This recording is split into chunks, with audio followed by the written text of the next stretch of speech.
All right. Well, I think we should get started. So, hello everyone, and welcome to today's webinar. I've been looking forward to this for a long time. Today's topic is how can AI help, not harm? My name is Bryan Forrester. I'm the co-founder and CEO of Boostlingo, and I'm thrilled to be joined today by the amazing Katharine Allen, the Director of Language Industry Learning here at Boostlingo. And together, we're going to dive right into a discussion that's top of mind, I know, for many in the industry. How do organizations and how can organizations effectively leverage AI for interpreting while balancing compliance, data privacy, security, all while maintaining the human element in language services, which we all know is so important. And if, as Katharine mentioned, if you didn't join yet, there is a poll. So just want to make sure everyone had a chance to answer that poll. And we'll be periodically asking a few other questions as we go. But we're very thrilled to have all of you on the call today. It's a very important topic. Before we jump in, let's set the stage a little, should we, Katharine? Yep, I think so. Okay, great. Well, as AI continues to improve, I think we all can see how much it's progressed just in the last 2, 3, 4 years. I feel like it's bringing immense potential to our industry and to Boostlingo as well.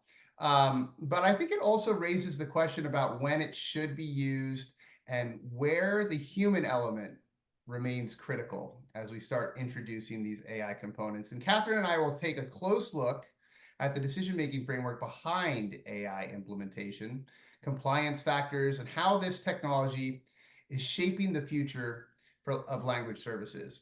Now, to be clear, there are a lot of different AI technology tools being used in the language industry today. And for the purpose of this webinar, when we talk about using AI, we aren't talking or referring to general AI technology like AI virtual assistants or AI content creation tools or localization management platforms. Today, we are going to be focused on AI interpreting technology. For example, speech to text for one, and perhaps more importantly, AI speech-to-speech interpreting.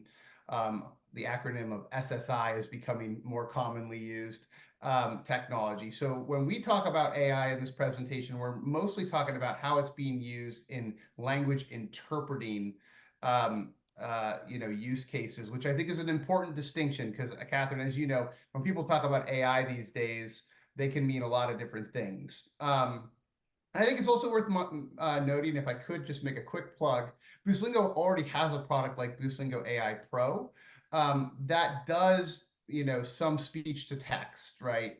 When you talk about captioning and transcriptions, those are just some of the applications of speech to text technology. But what about speech to speech interpreting? Speech to speech AI interpreting, in my view, is still very much an emerging and cutting edge technology in our industry. So, Katharine, I think we should start with the big picture. And from your perspective in the language industry, what are some of the key considerations organizations should weigh when deciding whether to implement AI in their interpreting processes? Just a little small question. Well, first of all, I want to say thanks for this opportunity. It's so fun to get to come and have a conversation. I want to thank everyone who's here as well. And I am going to add one other tool, I think, around interpreting, which would be the interpreter assisted AI tools that are beginning to emerge on the market. So for me, the distinction, I think, is, are you using something to enhance the real-time communication between people versus what translation or localization is doing, where it's not real time? So I think we're definitely focused on the real time aspect of it, but there is also a category of tools that are being developed around training and assisting interpreters during that real time, such as glossary extraction or number extraction, that kind of thing. Maybe it's top of mind for me today because I actually just looked at 2 different glossary tools where the interpreter can have numbers highlighted for them as they're interpreting, and there's Very some pretty cool. things, Yeah. yeah, pretty cool things coming in the market. But in terms of the big picture, I think for me, for as we are finishing up 2024 and going into 2025, I'm definitely seeing people calm down. I think at the last conferences we've been to, the first conferences after 2023, that was just all AI all the time, and it was sort of impossible to understand, what what what we were looking at, and I feel like that's beginning to calm down, and the industry as a whole is starting to look at, like, okay, how does this actually fit into my business flow? How does this fit into the services I'm offering? So for me, a big picture would be, what is your use case, right? So for you either as an individual or as a small LSP or a different kind of organization, what are you trying to do with your AI, especially as it relates to interpreting? Are you focusing on a conference interpreting AI, or or are you looking to see what to do in a consecutive setting, right? Because this is going to really determine what you can and can't do, what you should and shouldn't do, whether you have regulations to consider. Are you in a regulated space where, in general, where there's, sort of a mandate for language access, and now how does AI look at that? Or are you in a regulated space where new AI legislation has come in? So I think that that's the big picture for me, really, is, what is your actual use case? Are you trying to help your business processes? Are you trying to actually support the interpreting moment? What is it you're looking at trying to implement? Yeah, it's so interesting, right? Because we talk to a lot of our customers, and the use cases are so varied, Yeah, which makes, I think, that decision tree so much more difficult. We're going to talk about that more in a minute, but Boostlingo, for example, we facilitate a lot of different modalities in interpreting. You talk about remote simultaneous versus conversational versus different industries. Really interesting to dive in a little bit more with you on this. So from a compliance perspective, let's talk about compliance, because that's a top of mind topic for, I yeah. know, a lot of our customers. What are some of the biggest risks you think organizations might face when they start relying more on AI for interpreting? Yeah. And what steps can they take to mitigate those risks? Well, it's sort of a segue from the broader picture. So I know we have people here from sort of all over the world, not outside the US. In the United States, we do have a very robust set of language access laws that do regulate any kind of entity, is the word used, that receives federal funding, and that includes healthcare and legal settings and social services and education. So we already have, laws that say, one, you have to, supply the language bridge in these settings for people who don't speak the language of service, and in this case, English, and that they have to be done with competency, right? So you can't just be a bilingual staff member or somebody who dabbles on translation on the side. These laws have built out over the last 60 years, and you have to show that what you're providing is real, right? That you actually have a way to provide safe message transfer between languages. And so that's already in place here. So if you're operating in one of those regulated spaces, then you already have a lot of compliance that you need to be paying attention to, which of course is, many organizations are still trying to catch up just on that end. Like, do I have good Right. human Yeah. interpreting? Do I have, right? Mhm. So when you're talking about bringing replacement interpreting AI into a doctor's room, or many, parts of the care continuum, or if you're looking to bring it into a courtroom setting or any part of the legal setting, then you really have to blend that in first with your fundamental language access and disability. Also, I don't want to forget the American with Disabilities Act, right? First for the deaf and hard of hearing, right? But that doesn't mean that there aren't areas on the edges where we see this these technologies can come in. Scheduling, client access into your service, trying to communicate for lower risk. And we are going to get into that decision-making thing in a moment, right? So I'll stop there. But I think that the biggest mitigation is to understand what is your legal, what is the legal soup you're swimming in, whether it's Europe or Canada or the US, and what applies to you, and then you go from there. Yeah, Yeah, interesting, because you have studied this quite a bit. The differences in code of conduct, the differences in culture, and remote interpreting has changed the whole game there, in and of itself, because right. now interpreters are not geofenced to doing jobs that are driving distance, and so they need to be aware. But then now we're introducing AI, right? So Right. now AI has to be aware, right? So it's a tricky one. Yeah. And so just to wrap it up and then we'll move on, the risk can be as high as it can possibly get, right? It's like it's somebody's health, somebody's legal status, somebody's housing status, somebody's, ability to function properly could be harmed, all the way from a little bit to a lot. But on the other hand, if when you look at some of the, environmental disasters we're dealing with just right now in the US and North Carolina, especially, and in the South, you wonder, you know, are there tools that could help push out communication, that kind of thing, where it would be helpful. But so that's a little bit about the risks. I think people are honestly really thinking about risks a lot. But I'd be curious now to move on and ask you some questions, Bryan, about common misconceptions, about AI in the language industry, right? So we've seen a lot of excitement, a lot of hyperbole, a lot of the hype cycle around the efficiency that AI promises. But what do you think are some of the biggest misconceptions that we're seeing when it comes to using AI for interpreting? Yeah, a lot of it is driven by that hype cycle you just referenced, right? Every time Sam Altman gets on stage to talk about the latest and greatest GPT release, you see, some people in the industry start chattering about what this all means for them. And I think there are many misconceptions, right? Think about it depends who you ask. Are you talking to somebody who is working in the industry? Is it a language interpreter? Is it a language translator? Is it investors in the language industry? Is it language service company owners? So different folks have different misconceptions.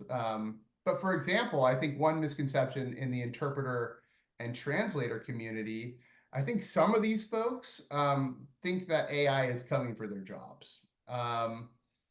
And while I actually think the opposite will happen, I think we will see a higher demand for language interpreting and language translators, at least over the next 5 years. Katharine, don't ask me what's going to happen in 20 years. Right. All bets are off at that point. But in fact, you mentioned this earlier, right? Around AI assisted interpreting, right? And if you look at the most recent report put out by the Safe AI Task Force, which I know, Katharine, you were involved in, and was recently published by CSA Research, they actually outlined 6 different stages of interpreting from, if you think about a spectrum from pure human interpreting all the way to pure AI speech to speech interpreting, there's actually like 4 or 5 stages in between, which are sort of these hybrid modalities, I would say, between fully human and 100% AI speech to speech, right? You think about like a human using AI as a backstop, right? So if they get hung up on a technical term, they can use an AI tool to help them overcome that. So there's actually a lot of, there's computer aided support that they reference in that task force, where a human is actually really using the tools to help them dig in further, and maybe it's a specialized field that they're unfamiliar with. So that spectrum, people oftentimes, I think, outside the industry think of it as like an on and off switch, Right. where it's actually a continuum. And 5 out of those 6 stages require humans, right? So as AI rolls out, you're going to see more of a need for human interpreters, not less. And I think that's something that stands out there. I think there's also just this general misconception that AI can somehow perfectly interpret in all contexts, right? Certainly AI and lower complexity conversations in a general kind of context can do pretty well. And we've seen that get a lot better just in the last couple of years. But I think it can really struggle in specialized domains. Like think about the fields we service, medical, legal, um, you know, that's where it gets hung up. Of course, it's worth mentioning on the other side of the spectrum, you have really informal conversations that are so informal they have a lot of slang and sarcasm. AI also doesn't do well in those types of settings. So, there's a sweet spot where it can perform really well and can help automate a lot. But I think there's a lot of places where AI is still having challenges.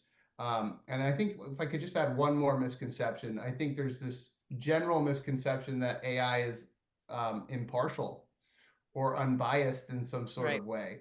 Um, that's that couldn't be further from the truth. If you think about an AI model, it's basically trained on a set of data, and that data will carry biases with it. And I think you can imagine how that could be problematic in high stakes conversations, right? I mean, the output from the model could be drastically wrong if the training data has, for example, heavy cultural biases. So there's a good amount of risk there that we should all be considering. But yeah, lots of misconceptions I could go on, but those are some of the ones I can think of that we see all the time. And Yeah, and so I yeah, go no, I ahead. was just Sorry. gonna say, I was gonna add, I think to layer that on a little bit, I think that the ones that I see as well is we don't have a good handle on what complex and low risk means. And so people have an idea of conversation as low risk or less complex, where that's entirely not true. So I mean, you mentioned this, but I think it really bears repeating, because I think the public in general perceives conversation as less complex than, say, a complex technical lecture that was going on. But ironically, the AI may handle the complex textual lecture or the structured speech that someone's giving at the United Nations much better than it will handle just even in a brief encounter between a nurse and a patient, or someone at legal aid or housing. So I think that's one I would add on to. And the other one that I would you know um, really add on to is this equivalency of AI capturing linguistic content, that you may be able to train it to a point to say, oh, that's the cultural word, or oh, that it seems like this might have a sarcastic tone. But mostly AI, where it does well in the limited language pairs that it does do well, it still cannot capture all of the elements of human communication that are, your expression, your body language, the context, how long has this is this the 10th appointment, and everybody's speaking in shorthand by now in acronyms because they've already been talking about it. So I do think that those are misperceptions that even our industry aren't really, communicating out about. Like, we definitely need new kinds of client education and new engagement around that. So Well, great yeah, points. It's why I yeah, talk about people inside the industry versus outside the industry, because when you're talking to somebody outside the industry, conventional wisdom would say, yeah, AI would have a harder time with that technical speech, when in reality, it has harder time with the context switching of a back and forth right, conversation, right? right. So there's a lot more education we need to do, not just within our industry, but out of our industry. Um, because what AI Yeah. struggles with can sometimes be a little counterintuitive, right? And we also forget that the only way any of these tools work is if they can hear you speak.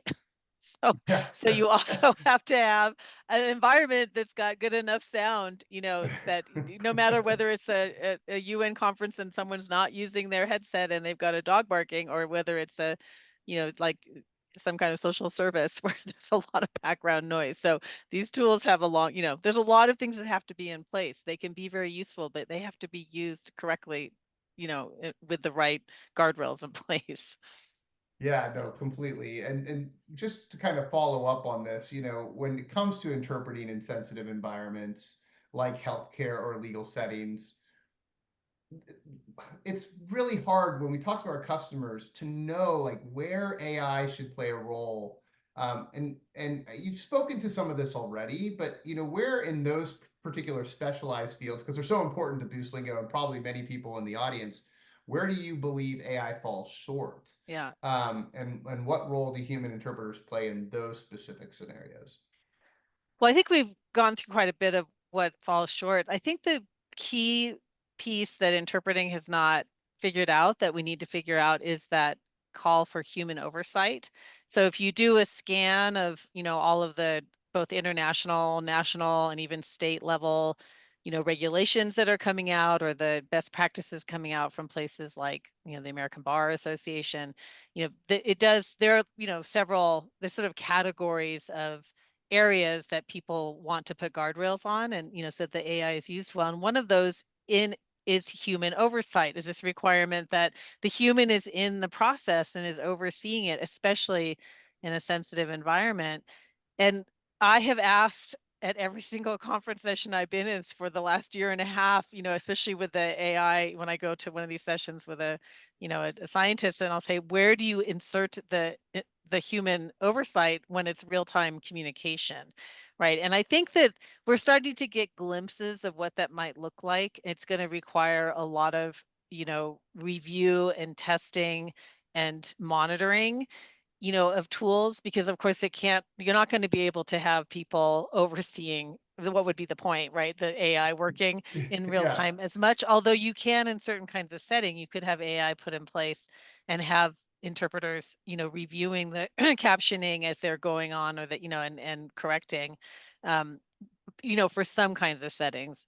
But I think that that's going to be what we really need to get our handle on. When is the first, when does where is the decision making point? Like, this is safe for AI, and like, oh, this human interaction just tipped over into where you need a human. And can we develop technology that even allows the AI to switch it over and have their own red flags and their own guardrails? And and then the other will be, how do we really build in a lot of human insight in that real time? So I don't have an answer for it, but I think that's going to be our We're biggest challenge, I think. we're getting there. Yeah. And I think, that kind of leads me to the next question, because we've talked about AI's capabilities, where it falls short, where it can really play a role. And as you know, Boostlingo is very deeply committed to the human aspect of interpreting. And frankly, when we talk about the things that AI is struggling with the most, the nuance of language, I always refer to that as the human element of interpreting. Um, but I kind of a twofold question for you here. What do you think we should do to, kind of how should we think about approaching leveraging AI and human interpreting to create a more effective language access strategy? I guess at Boostlingo first, but then we've talked a lot about the decision tree, right? And there's a lot that goes into making decisions on where you use AI, where you don't, and a lot of it depends on the organization themselves, or the individual translator or interpreter. But I know we've been working on something pretty exciting, our AI decision making ebook. I'd love to hear what you can tell us about that. Yeah, I think, I mean, as we kind of coming down to the end, and then I want your thoughts on the same questions, Bryan, for this. I do think that this is about, you really have to get granular, right? One, you need to get granular around your use case, and your tool actually needs to be trained to your environment. So relying on a chat GPT or Claude, or one of these big ones just as is not what's going to work in the settings we're in. We're going to need tools that take those, that work off those big data sets that chat GPT can scrape, but then get really trained. And I think a really good example is, we've all sort of been, there was news this week out of the state of Michigan, where they've been actually partnering with OpenAI to create, to go into their government services and actually expand language access, for example, at the DMV. So you go in and you have a kiosk, and then everything's been translated, and it's, especially targeting Somali and Hmong, for example, right? Well, that Yeah. only works if a whole lot of training and time and investment has gone in to make, to put all that information. Is that an incredible expansion of access? Yes, right? But does it Mm-hmm. need to be done with training and technology and the AI engineers in the background, making it be safe and actually accurate? Yes. So I think that's, kind of an example of where, you start thinking about, how can you make this work in real life? And so in terms of the ebook, we're super excited about it, because we've been monitoring, all of the different legislations and boiling them down kind of into the categories of what you need to be looking at, in different use cases, and then have provided sort of the model of a decision making tree or a decision making criteria, so that you can kind of say, if this, then that, if this, then that. So if this, stay human, stay human. Mostly it's stay human, stay human, stay human, honestly. But there are use cases where it's like, have you defined low risk? Have you defined low complexity? Have you defined good technology environment? Then, hey, AI could be a good option for you here. So that, I think everybody involved in this webinar is going to get a link to this book. It's just about ready to go live. But that's something we've really been trying to take advantage of, all of the, being in the space where we can participate in safe AI and understand, what's been coming, how the world has responded, and then put it into something very concrete for clients and anybody, actually. I mean, this would be useful to me as a freelancer as much as it is inside Boostlingo. So, Very exciting yeah, resource, Catherine, and very excited that everybody on this call is going to get access to that tool. And as we end, we get towards the end here, I just want to remind people to ask questions into that dialog box. We may not have time to get to them today, but we will respond and follow up with each person's question. And we'll try to get to a couple questions here at the end, but we are running low on time. Um, and I'm very excited just about the future of where this is all yeah, going, Catherine. I mean, you think about how much has changed in the last 4 or 5 years in AI, and I think that we're going to see higher accuracy in specialized fields like healthcare and legal. We're going to see speech-to-speech interpreting be able to cover a broader range of language pairs, so rare languages, right? Which is great because those languages can be in high demand but low supply, right? There's a lot of rare languages where there's just not enough human interpreters in the world to cover the right. need. And so it's really exciting to me to find that, to see AI expand the language pairs it can support. And then I think, as we both talked about a lot on this call, you're going to see improved human and AI collaboration, those hybrid models. I think you're really going to see expand. And so I think it's going to create a lot of job opportunities for the language interpreting profession. So I'm excited about that. Um, but Uh, yeah, it's been a really good discussion. Yeah, and I just say that doesn't mean there won't be disruption, because I see, Yeah, I true can hear the that. people say, yes, but yes, there is going to be disruption. And my conference interpreting friends are probably living it out more than anyone so far. But I know we have just a couple of minutes to close here, but I would love to hear, Bryan, you kind of bring it home and Yeah, sort of give that vision as a language company owner, someone who's providing human interpreting services, sort of, what you, I know you just touched on a little bit, but just sort of like how you see navigating that approach, because I think it's, it is a yeah. dance for everybody, has to navigate this. So give us a Well, look, final pearl of wisdom, Bryan. I'll do my best, Catherine, but I think Boostlingo, I can speak to sort of Boostlingo as, from our origins, we've always been a technology company. So maybe I'm overly optimistic about technology in general. Maybe I have that built-in bias. I think our organization does. Um, I could certainly speak for our research and development teams. They are extremely excited about AI and the projects they get to work on here. I'm excited first and foremost that it's going to expand language access. I am convinced that there will be 10 times more interpreting jobs processed in 5 years than there are today. Um, some of that will be served by AI, some of it will still be served by human, and some of that will be served by these hybrid models that you and I have discussed. But the bottom line is that this is going to expand language access. It's going to allow for more communication, which is so important in the world we live in. So I would just say that we are overall very excited about the technology coming and what it means for our industry and what it means for serving underserved populations and serving our customers better and driving value. Right. Well, I think we're getting to the point where we may have time for a few question and Yes, answer. Yeah. and we might have a couple polls popping up for Yeah. folks. So if you would, please answer our polls. Helps us get back to people that are interested. And I actually have the question and answers pulled up, Bryan, and we've got one that I think that is really relevant to a lot of us working in the US because healthcare is so huge, right? How do you see compliance with HIPAA and other privacy legislations in the context of machine interpreting, during an assignment, all that confidential uh, private health information. And I personally, I don't know what your solution to that. To me, this feels very similar to how are you going to do that with remote interpreting? How do you do that with telehealth?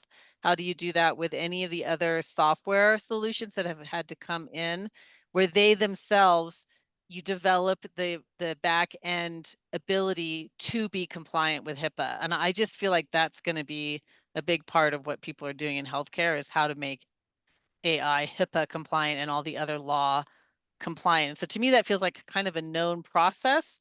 that the field is likely to repeat. But I mean, of course, you are the technologist here. I'm not. But that's Well, I mean, it's not solved overnight, no, it's right? not solved. No, no. Yeah, But I mean, and the roadmap for it is something that we've done before, is what I mean. Yeah. oh, 100%. And I think where it's going, frankly, from a technology perspective, is this kind of notion of AI agents that are really behind the firewall. So they're learning about the organization, but they're not sending all of that sensitive data back to Yeah. some public language model. And so that's where I think solutions need to head in order to comply with a lot of the compliance and Right. security regulations. But there's still a lot that needs to be figured out, right? I mean, these organizations are scrambling not just about AI in the language industry. Healthcare organizations are starting to implement AI across the board, and they're running into a lot of roadblocks. And I know a lot of these IT departments in healthcare are very conservative with good reason. Yeah. They're hitting the brakes. They're like, whoa, whoa, whoa, we can't just implement this AI tool. What is it doing? Um, and what kind of data are we feeding into it? So there's still a lot to be learned there, but I think there's tons of potential to design AI to be safe. We just have more work to do. Yeah. Yeah. And I guess I would say we have two more questions that I see. Do accents create a problem for AI? I think the short and quick answer is yes. So that requires That it one I can answer requires yes, yes. yes. Right, yeah, yes. And so that is again, I mean, all of these things are the reasons why conversations can fall apart, even in any kind of social service setting where you might have a, Pakistani provider in the United States and speaking with and you might have a nurse from Vietnam. I mean, and then you have the interpreter may also have an accent. I mean, accents are obviously a big deal. Um, and then I think this last use case, Bryan, there's one saying, how do you think AI would perform with new employee onboarding for retail and merchandising processing in a nonprofit organization? So like a room of 40 people watching a PowerPoint and interacting with a facilitator. I think onboarding is already I think there's already a lot of products coming out targeting that. So I think, again, this is an example of like a non-regulated area where you might Right. really improve your efficiency. So Yeah, I always use the example of like, going through the drive-through and ordering your fast food, or calling to set up an appointment with your hairdresser, or these onboarding programs. Depending on the nature of the content, if it's not in a regulated industry, there's probably a role for AI to play short term. So just so many use cases, and excited at that we're going to be able to provide technology, that the industry will be able to provide technology. To organizations that maybe couldn't afford human interpreting, but do have language access needs. yeah. And I think that's probably going to wrap up our time. Katharine, thank you so much for joining this with me. And thank you so much to the audience for joining us today on a very prescient and exciting topic. And we will make sure that we follow up with questions we didn't have time to respond to, and look forward to getting our decision tree ebook in everybody's hands soon. So thanks again, everybody, for attending. Yep. And thank you, Bryan. Thanks everyone for being here.